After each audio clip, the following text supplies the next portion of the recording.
కాపరి ఉండేవాడు. అతను గొర్రెల మేకల మందను మేపుతూ ఉండేవాడు. అతను సాయంత్రం ఆ మందతోనే తిరిగి వచ్చేవాడు.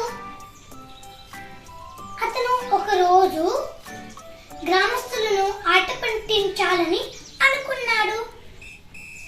అతను పులి బాబాయ్ పులి అని ఏడ్చాడు. అప్పుడు గ్రామస్తులంతా పరిగెత్తుకుంటూ వచ్చారు.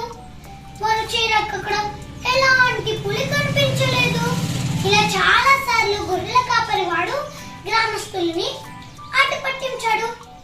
ఒకరోజు నిజంగానే పులి వచ్చింది. గొర్రెల కాపరి వాడు గట్టిగా ఏడ్చాడు. కానీ ఎవ్వరూ పట్టించుకోలేదు. పులి ఆ గొర్రెల కాపరి వాడిని గాయపరిచింది.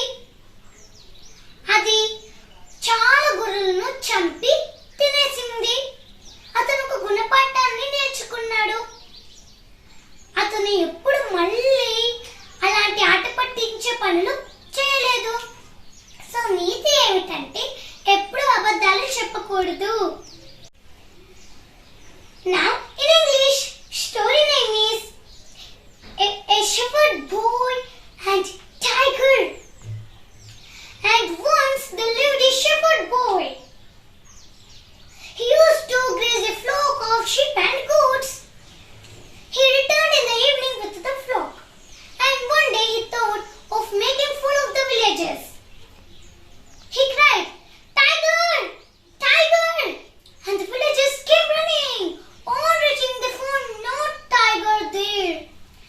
The shepherd boy made fun of the villagers several times.